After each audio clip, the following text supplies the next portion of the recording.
मूसा अलैहिस्सलातो वस्सलाम एक जंगल में जा रहे हैं और एक बुजुर्ग को देखते हैं कि वो अल्लाह की इबादत में लगा है। मूसा अलैहिस्सलाम ने पूछा, कब से अल्लाह की इबादत कर रहे हो? कहने लगा, जब से होश संभाला। कहा, क्या तमन्ना है? उसने कहा, मेरी तमन्ना यह है कि मेरी मुलाकात मूसा अलैहिस्सलाम से हो जाए। मूसा अलैहिस्सलाम हंसकर कहने लगे, मैं ही मूसा हूँ। उसने कहा, किताब दिखाओ, तौरात। मूसा ने किताब दिखलाई, वो ईमान ले आया, फिर इबादत में लग गया। मूसा अलैहिस्सलाम ने कहा, तुम जंगल में अल्लाह की इबादत में लगे हुए हो, मुझे कोई काम बताओ, तुम्हारे लिए कोई ज़रूरत हो तो।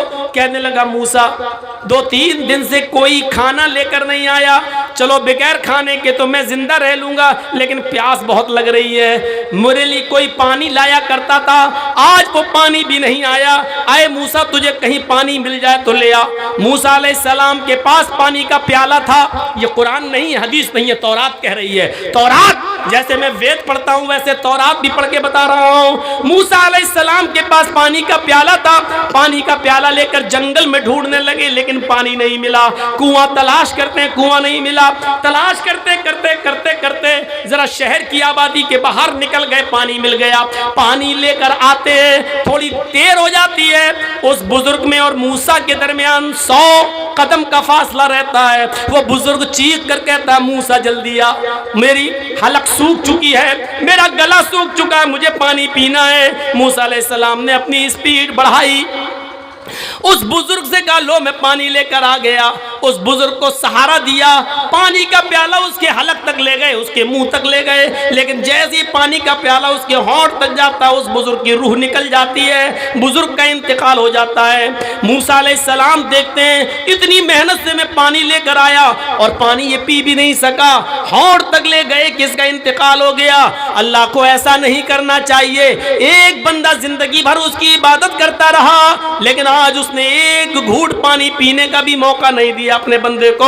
उठते हैं, पानी का गिलास उठाकर जमीन पर पटक देते हैं प्याला और कहते हैं, अल्लाह ये तेरा न्याय, ये तेरा जजमेंट, ये तेरा इंसाफ सही नहीं है, माफ कीजिएगा। ये मैं नहीं कह रहा हूं, तौरात के अंदर ये जुमले लिखे हुए हैं, और किसी भी जुमलों को हूबहू वैसे ही बयान कर देना ये गलत नहीं होता है। मूसा अलैहिस्सलाम के बारे में तौरात कहती है कि मूसा ने अल्लाह से कहा, ये तेरा इंसाफ समझ में नहीं आया। इस बंदे ने जिंदगी भर तेरी इबादत की, सजदा किया, रुकू किया, और आज तूने उसको 2 घूंट पानी भी नहीं पीने दिए। अरे उठा लेता, लेकिन पानी तो पी लेने देता। आवाज आती है, अरे मूसा, मैंने उस बंदे को क्यों उठाया ये तुम नहीं जानते। तुम तो आज उस जंगल में पहुंचे हो, आज से पहले उसने तो जब से होश संभाला तब से वो मेरी इबादत कर रहा है। आज तक उस जंगल में उसको खाना कौन खिलाता था? कहा, अल्लाह तू। आज तक उस बंदे को पानी कौन पिलाता था? कहा, अल्लाह तू। कहा, आज तक उस बंदे को खिलाने पिलाने वाला मैं था, लेकिन आज मैंने अपने बंदे को इसलिए उठा लिया है कि आज 2-3 दिन से मैंने पानी उसको नहीं दिया, 2-3 दिन से खाना नहीं दिया। तो आए मूसा, जब जिंदगी भर में खिलाता रहा, जिंदगी भर में पिलाता रहा, खाना में देता रहा, पानी में देता रहा, लेकिन आज मेरे बंदे को जब प्यास लगी तो उसने पानी मुझसे नहीं मांगा, तुझसे मांग लिया। आए मूसा, मैंने इसलिए उसको उठा लिया क्योंकि उसने पानी का सवाल मुझसे नहीं किया, तुझसे कर लिया है। आए मूसा, मैं दुनिया वालों को ये दिखाना चाहता हूँ कि देखो मूसा जैसा एक नबी है जिसको मैंने तौरात दी है, लेकिन उसके अंदर इतनी ताकत नहीं है कि जब तक मैं ना चाहूँ वो किसी को एक घूंट पानी भी पिला सके। मूसा, तू नबी है, मेरा रसूल है, तेरे अंदर अगर इतनी ताकत है कि किसी को पिला सकता है तो इस मुर्दे को, इस बुजुर्ग को एक घूंट पानी पिला कर दिखा। नहीं दिखा सकता है तू। और यही मुझे दुनिया को बताना है कि नबियों में, रसूलों में भी इतनी ताकत नहीं कि वो अपनी मर्जी से एक घूंट पानी किसी को पिला सके। जब तक कि अल्लाह की मर्जी ना हो, तुम भी एक गिलास पानी, एक घूंट पानी किसी को नहीं पिला सकते। ये तौरात में तौहीद का जिक्र आज भी मौजूद है। क्या कहोगे इस तौहीद के बारे में? हिंदू धर्म के बारे में तो पूछो नहीं, उसके लिए तो हम जुआ तक खेलने को तैयार हैं। डॉक्टर जाकिर नाइक भारत से मलेशिया चले गए, लेकिन जर्जीस तो यहीं रहता है। योगी को और मोदी को ललकारता भी है, जेलों में भी जाता है, जेल को ससुराल भी अब समझने लगा है। सब कुछ होने के बावजूद आज तक कोई आदमी मुझे अपने मंत्रों के बारे में ये नहीं बता सका। हाँ, इतना जरूर है कि मेरे ऊपर किसी हिंदू भाई ने आज तक केस नहीं किया है। मेरे ऊपर जितने भी केस हुए हैं वो हमारे अपने ही लोगों ने किए हैं। हमारे ही लोगों ने भड़का कर लोगों को केस हमारे ऊपर करवाए हैं। और ये कोई नई चीज नहीं है, ये होता चला आया है। इस घर को आग लग गई घर के चिराग से। मेरे भाइयों, घर में आग बाहर की आग से नहीं लगती है, घर में कोई चिराग जलता है तभी आग लगती है। इस घर को भी आग लगी तो घर के चिराग से ही लगी। गैर मुस्लिमों के खिलाफ मैं बोला, लेकिन गैर मुस्लिमों ने उसको अपनी अच्छाई समझकर कबूल कर लिया कि बात तो सही कर रहा है। आज तक किसी पंडित ने केस नहीं किया, केस किया तो हमारे भाइयों ने किया है। कोई बात नहीं, तुम शौक से अभी भी आजाद हो, जो चाहो करो, हम भी तुम्हें अब रोकते नहीं है। इसलिए कि किसी केस में आज तक मुझे सजा नहीं सुनाई गई है। हर केस में मैं बाइज्जत बरी होकर निकला हूं। या तो खत्म हुआ है या कोर्ट से बाइज्जत बरी होने का फैसला मेरे हक में सुनाया गया है। हाँ, इतना जरूर कहना चाहता हूं मेरे भाइयों कि आज मैं हिंदू भाइयों से जुआ खेलने के लिए तैयार हूं। अब आप ये मत कहना मौलाना साहब जुआ तो हराम है, क्यों? मैं इसलिए ऑफर दे रहा हूं कि आओ रख लो। तौहीद का जितना सबूत तुम्हारी किताबों में है उतना तो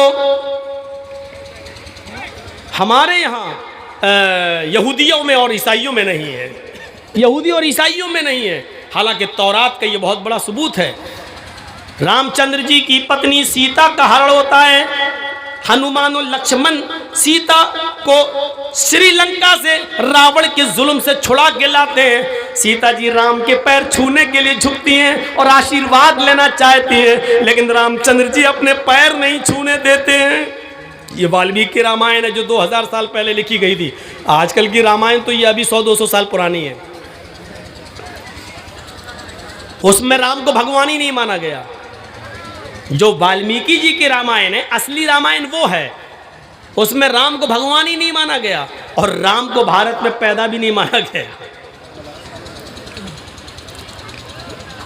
उसमें साफ लिखा है रामचंद्र जी ने अपनी पत्नी सीता को पैर नहीं छूने दिए, उठा लिया और सीता को ललकारते हुए कहा, ये क्या पाप कर रही हो?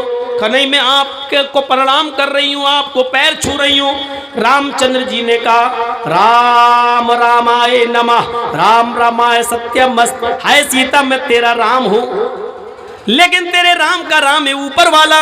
है सीता, मैं तेरा राम हूं, लेकिन तेरे राम का राम तो ऊपर वाला है सीता, तू अपने राम को प्रणाम मत कर, बल्कि उस राम के सामने झुक जो तेरे राम का राम है, उस राम को प्रणाम कर जो तेरे राम का राम है। यही तो कहा गया है, योगी उज्जीत सततमात्मानं रहस्य स्थित एकाकी अच्युताति मन निराशीर परिग्रह। श्रीमद् भागवत गीता अध्याय 6 मंत्र नंबर 10। योगी यूपी वाला नहीं, ये योगी नहीं है, ये ढोंगी है। फर्क समझिएगा, योगी कहा गया है, ढोंगी नहीं कहा गया। जब ढोंगी कहा जाए तो इसको समझना। योगी उज्जीत सततमात्मानं रहस्य स्थिता।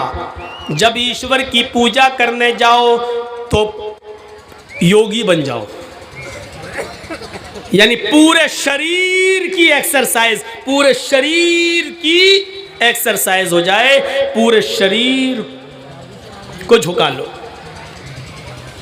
पूरे शरीर की एक्सरसाइज सिर्फ नमाज में होती है, किसी इबादत में नहीं होती। आप देख लीजिए, मंदिर में जाइए, हिंदू लोग क्या करते हैं, बस पूरे शरीर की एक्सरसाइज नहीं है। अब तो ये भी नहीं हो रहा है, मोटरसाइकिल पे जा रहा है आप, सामने हनुमान जी की मूर्ति ढाई 10 किलो की खोपड़ी बढ़ गया आगे। अब तो कोई उतरकर हाथ भी जोड़ना गवारा नहीं कर रहा है। हिंदू भाई अगर हो तो बुरा ना माने, ये रियलिटी है, ये सच्चाई है, वास्तविकता है। मोटरसाइकिल पे जा रहे हूँ, नई बीवी बैठी हुई है, हनुमान की आगे बढ़ गए, ना कोई वुजू, ना कोई हाथ पैर धोना, ना कुछ नहीं, बढ़ गया। ये रियलिटी है। मोटरसाइकिल भी नई है, उतरना भी नहीं चाह रहा, और नई है भी इसलिए कि वो भिख मंगनी है। भिख मंगनी गाड़ी समझते हो ना? अरे जो लड़की के बाप ने दामाद को इंटरनेशनल भिखारी समझ के खैरात में दी है, उसको मैं बोल रहा हूँ। उस बाइक को जितने लोगों ने अपने ससुर से जो ली है मांग मांग के, जो मोटरसाइकिल है, सब इंटरनेशनल फकीर हैं, इंटरनेशनल भिखारी हैं ये लोग। और अब जो मांगेंगे वो और बड़े होंगे, क्योंकि जानने के बाद मांग रहे हैं। तो इंटरनेशनल भिखारी अपनी बीवी को बिठाया, जा रहा हूँ, 10 किलो खोपड़ी बढ़ गया आगे। अब तो ये भी नहीं हो रहा, पूरे शरीर की एक्सरसाइज सिर्फ नमाज में होती है। देखिए अल्लाह अकबर, ये पॉजिटिव रेजिस दौड़ रहे हैं, पॉजिटिव, ये हाथ की एक्सरसाइज है। और ये देखिए, वैसे बहुत से लोग यहाँ भी नियत मानते हैं, हमें कोई एतराज़ नहीं। आजकल लोगों को मिलाने की बात करना चाहिए, तोड़ने की नहीं, जोड़ना, ये वक्त की ज़रूरत है। जो लोग यहाँ बांध रहे हैं वो बांधें, हम लोग यहाँ बांधते हैं, बांध रहे हैं। अब यहाँ जो हाथ बांधे जाते हैं तो उसमें वज़न है, एक्सरसाइज है। आपने कभी तरावी पढ़ी होंगी, इमाम साहब जब देर तक किरत करते हैं, एक पारा उनको ख़त्म करना है 8 रकात तरावी में, तो आपको यालमून तालमून समझ में आएगा बस। गैरिल मग़ज़ूबि अलैहिम वलद्दाल्लीन तक तो गाड़ी सही चलेगी। इसके बाद इमाम साहब हो जाएंगे राजधानी एक्सप्रेस। बिस्मिल्लाहिर्रहमानिर्रहीम, अलिफ लाम मीम, ज़ालिकल किताबु ला रैब फ़ीहि हुदल लिल-मुत्तक़ीन अल्लज़ीना युमिनूना बिल ग़ैब व युक़ीमूना स-सलाता व मिम्मा रज़क़नाहुम युनफ़िक़ून। आखिरी वाला जुमला खींचता हुआ नज़र आएगा, युनफ़िक़ून, यालमून, तालमून। अब इधर नींद आ रही है आदमी को, आप देखिएगा ऐसे पढ़, एकदम ऐसे कर, ये जो हाथ नीचे गिरा है ये एक्सरसाइज है, इस पर वजन पड़ रहा है। ऐसे कर ये, और जो लोग ऐसे करके ऐसे बांध लेंगे, वो गर्दन तो ऐसे होगी लेकिन हाथ नहीं छूटेगा। आप करके देख लीजिए, हाथ नहीं छूटेगा। क्यों? यहाँ प्रेशर नहीं है, यहाँ एक्सरसाइज नहीं है। और हिंदू धर्म में भी आप देखिएगा, मूर्ति के सामने जब कोई आदमी खड़ा होगा तो हाथ बांधेगा लेकिन सीने पर। हम लोग ऐसे रख लेते हैं, वो ऐसे रखते हैं, लेकिन रखता सीने ही पर है। ओम भूर्भुवः स्वः तत्सवितुर्वरेण्यं भर्गो देवस्य धीमहि धियो न प्रचोदयात्। ये दिल पे हाथ रखने का मकसद ये होता है कि हम दिल से क्षमा मांगने आए हैं, और जो भक्ति पूजा कर रहे हैं वो है प्रभु, हम दिल से कर रहे हैं। हम लोग भी हाथ सीने पर रखते हैं, उसका मकसद यही है, अल्हम्दुलिल्लाह रब्बिल आलमीन, अल्लाह मैं दिल से गवाही देता हूँ कि सारी तारीफ तेरे लिए है। अर्रहमान रहीम, अल्लाह हम दिल से गवाही देते हैं कि तू बड़ा मेहरबान निहायत रहम करने वाला है। मालिक यौमिद्दीन, हम दिल से तुझे क़यामत के दिन का पूरा पूरा मालिक मानते हैं। हर चीज दिल से होती है। तो पूरे शरीर की एक्सरसाइज। अब देखिए, रुकू में कमर सीधी, बल्कि कमर तो इतना सीधा रखने का हुक्म दे दिया गया कि पानी का भरा हुआ लोटा अगर रख दिया जाए या बर्तन गिलास तो गिरने ना पाए। वो अलग बात है कि आजकल तो कौवे की चोंचे मारने वाला होता है नमाज में, अल्लाहु अकबर, वो कौवे की चोंचे आजकल मारी जा रही हैं। एक बार मैं बंगाल में कहीं नमाज पढ़ने के मस्जिद में गया तो मैं वुज़ू बना रहा था, एक बंगाली बेचारा आदमी आया और मेरे सामने बैठ गया पास में, कहता मौलाना साहब जमात खड़ी, कितनी रकात हो गई है? हम बोले 2 रकात हो गई है। 2 रकात हो गई? अल्लाह, उसकी 2 मिल गई, हमारी वुज़ू बनाते हुए एक और छूट गई, अरे हमारी 3 चली गई, उसकी 2 मिल गई। जबकि वुज़ू बनाने बैठा था तो 2 निकल चुकी थी, 2 बाकी थी। इतनी जल्दी वुज़ू बना के गया कि दोनों पा गया। आजकल ये मजाक हो रहा है, मजाक। वो ऐसे करके जल्दी से गया, जल्दी से एकदम गया, वुज़ू बना के चला गया। अल्लाह के रसूल ने वुज़ू बनाने के लिए भी हुक्म दिया कि मा मिनकुम मिन अहदिन यतवज़्ज़उ फयुहसिनुल वुज़ू, तुम में से जब भी कोई आदमी वुज़ू बनाए तो अच्छी तरीके से वुज़ू बनाए। अच्छी तरीके से वुज़ू ये होता है दाहिने हाथ की उंगली बाएं हाथ में और बाएं हाथ की उंगली दाएं हाथ में, ये खलाल हो, ऐसे हाथ धुल लें, ये हो, फिर ये, और फिर जब आप कुल्ला करें और नाक में पानी डालें तो एक ही चुल्लू पानी में आधा मुंह में ले जाएं और आधा नाक में, ऐसे आधा मुंह में और आधा नाक में। और जिस हदीस के अंदर 3 मरतबा कुल्ला और 3 मरतबा नाक में पानी डालने का जिक्र अलग अलग आया, वो हदीस ज़ईफ़ है, सनद के एतबार से वो हदीस कमज़ोर है। जिस हदीस में एक ही चुल्लू पानी में, आधा मुंह में और आधा नाक में, और उसका तरीका ये होना चाहिए ऐसे, आधा हो गया। अब दाहिने हाथ की उंगलियों से दांत रगड़ो और बाएं हाथ का अंगूठा और ये उंगली नाक में डाल के ऐसे करो, और फिर इस अंगूठे से ये पकड़ो कस के। मैं नहीं करूँगा ज़ोर से, नहीं तो यहीं पर असली घी निकल जाएगा। सर्दियों का दिन वैसे ही है, ऐसे पकड़िए कस के, और फिर इसको ये दबाइए ऐसे, फिर ऐसे करके ऐसे झाड़िए, और फिर दूसरा पानी लेके फिर इसी तरीके से कुल्ला करिए, नाक में पानी डालिए, फिर ऐसे करिए। ये अच्छी तरीके से वुज़ू में ये चीज़ शामिल है। मैं समझता हूँ कि 95% आदमी सही वुज़ू नहीं बना रहा है। अल्लाह रब्बुल आलमीन हमें शरीयत के मुताबिक वुज़ू बनाकर नमाज पढ़ने की तौफीक अता फरमाए। तो मेरे भाइयों, बात आगे निकल गई। योगी उज्जित सतत महात्मानम रहस्य था, पूरे शरीर का योग, पूरे शरीर की एक्सरसाइज हो जाए। अब देखिए, रुकू में बिल्कुल पानी का बर्तन गिरना ना पाए, समय अल्लाह लिमन हमीदा, फिर अल्लाह अकबर कहकर सजदे में जाइए। आप जब सजदे में जाएंगे तो आप जब सजदे में सर रखेंगे तो ब्लड का सर्कुलेशन पैर में नसों के द्वारा आते आते आपके हार्ट और गर्दन से होते हुए पूरा ब्लड का सर्कुलेशन आपके दिमाग में पहुंच जाएगा। वो सर और वो आपका दिमाग जो 24 घंटे में आपके खड़ा रहने की वजह से ब्लड का सर्कुलेशन जो आपके दिमाग तक दिन भर में नहीं पहुंच पाता, वो 5 वक्त की नमाजों में आपके दिमाग तक पहुंच जाता है और आपकी दिमाग की सारी नसों को ताजगी बख्श देता है। डॉक्टर मोरिस बुकाय, अमेरिका का बहुत बड़ा डॉक्टर गुजरा है, उसने लिखा है कि अगर मुसलमान 5 वक्त की नमाज में वैसे सजदा कर ले जैसे किया जाता है, नबी ने बताया है, तो ऐसे आदमी को ब्रेन हेमरेज की बीमारी कभी नहीं हो सकती है, क्योंकि उसके दिमाग में खून पहुंचता रहता है सजदे की वजह से। कितनी बड़ी मेडिकल साइंस है नमाज के अंदर। अगर आप नमाज को उसके तरीके पर पढ़ना शुरू कर दें तो अल्लाह की कसम बाबा रामदेव की सिखाई हुई एक्सरसाइज की जरूरत ही नहीं पड़ेगी। बाबा रामदेव ने खुद एक जलसे में, एक अपने हिंदू महासभा में कहा था कि नमाज खुद एक एक्सरसाइज है और मुसलमान अगर इस नमाज को पढ़ ले तो ये पूरी एक एक्सरसाइज है। भाई, एक ज़रूरी ऐलान ये है कि मौलाना अजीज़ुर रहमान साहब जो ख़तीब थे, उनका फ़र्जंद गायब है, इसलिए ऐलान किया जाए ताकि स्टेज के करीब आ जाए। उनका बेटा गायब है, यहीं पे गायब हुआ है। हाँ, थोड़ा सा आप कर दीजिए और बंगाली में भी करिए ताकि सबको বাংলা में भी बोलिए। मौलाना আজিজুর রহমান বুখারী সাহেব ওনার একটা ছেলে হারিয়ে গেছে, ছেলের নাম হলো শফিউর রহমান। বক্তা মৌলানা আজিজুর রহমানের ছেলে শফিউর রহমান হারিয়ে গেছে। যদি কেউ পেয়ে থাকে কিংবা কারো জানা থাকে তো একটু কাছে নিয়ে আসবেন। तो मेरे भाइयों, मैं अर्ज ये कर रहा था कि पूरे सर्कुलेशन दिमाग तक पहुंच जाता। कितनी बाबा रामदेव ने एक तकरीर में, भाषण में यही कहा था कि नमाज बेस्ट एक्सरसाइज है, बेस्ट एक्सरसाइज। तो नमाज पढ़िए, पूरे शरीर की एक्सरसाइज नमाज के अंदर होती है। योगी उज्जीत सतत महात्मानम रहस्य स्थिता, एक भी वक्त की मत छोड़िए वरना धर्म से हट जाओगे।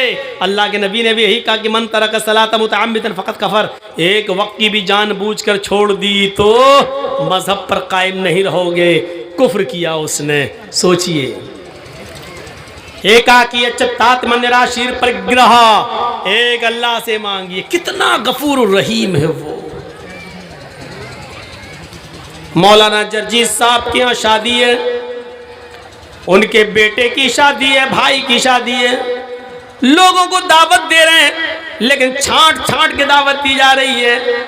दुश्मन पे नजर पड़ती है, दुश्मन को दावत नहीं दी जा रही है। ये जिंदगी भर मेरा विरोध करता रहा, आज इसकी दावत कैसे कर दूं। हम किसी को खाना खिलाएंगे तो दोस्त को खाना खिलाएंगे, दुश्मन को अपने घर में हम घुसने भी नहीं देंगे।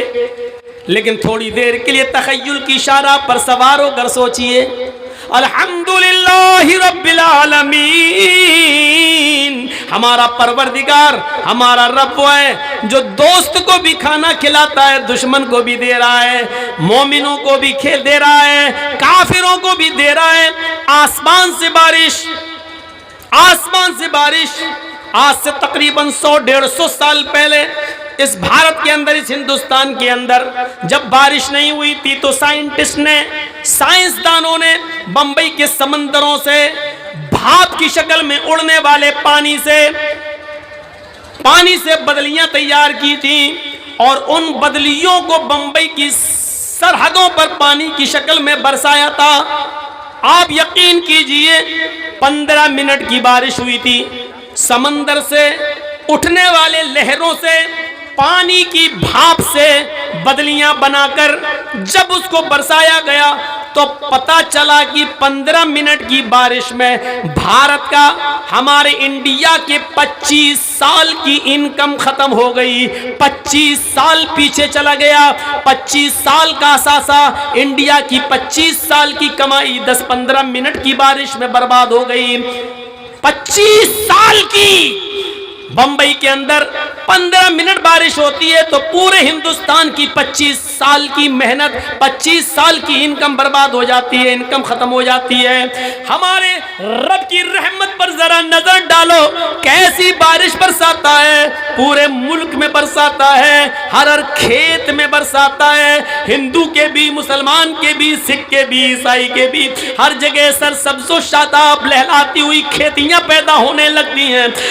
गंदम, गेहूं और चावल, धान, हर चीज पैदा होती है। मेरे भाइयों, उस दिन की तारीख से फिर समंदर के पानी से भाप बनाकर बदलियां बनाना और उससे बारिश का काम इंडिया गवर्नमेंट ने रोक दिया, क्योंकि इंडिया की कमर टूट रही थी। 25 साल की इनकम बर्बाद हो गई थी। पूरा हिंदुस्तान 25 साल पीछे चला गया था। अब आप अंदाजा लगाएं कितना बड़ा वो गफूरुर रहीम है जो मूसलाधार बारिश बरसाता है। एक दिन के लिए पूरे हिंदुस्तान की लाइट अगर जला दी जाए और गवर्नमेंट उसका टैक्स न ले, तो आप ईमानदारी के साथ बताइए कि एक दिन की लाइट में कितना खर्चा आ जाएगा। एक दिन की लाइट अगर जल जाए तो एक दिन की लाइट पर आप गौर करेंगे तो कितनी कमाई, गवर्नमेंट मना कर दे कि हमें बिल नहीं चाहिए तो कितना नुकसान होगा उसका। एक दिन पूरे हिंदुस्तान की लाइट का बिल न लिया जाए, उसका मीटर की रीडिंग न चले तो इंडिया कितने पीछे चला जाएगा। 9 करोड़ 30 लाख मील की ऊंचाई पर चमकने वाला सूरज, 1 करोड़ 40 लाख डिग्री सेंटीग्रेड गर्मी जो मिल रही है हमें और आपको। मेरे भाइयों, आज तक हमारे परवरदिगार ने उस पर हमसे बिल नहीं मांगा। हम एक मर्तबा बिजली चलाकर एसी जब चलाते हैं अपने घर में तो देखते हैं 2500-3000 का बिल आता है एक महीने का, लेकिन अल्लाह रब्बुल आलमीन जो हवा की शक्ल में हमें रोजाना ऑक्सीजन दे रहा है जिससे हम जिंदा है, आज तक उसने अपने बंदों से टैक्स नहीं मांगा। मेरे बंदो, हमें टैक्स दो, हमने पानी दिया। मेरे बंदो, हमने हवा दी, टैक्स दो। मेरे बंदो, हमने सूरज की रोशनी से तुम्हारा गल्ला पकाया, हमें टैक्स दो। कुछ नहीं मांगा। उसने मांगा तो सिर्फ इतना मांगा कि वमा खलक़तुल जिन्ना वल इंसा इल्ला लियअबुदून।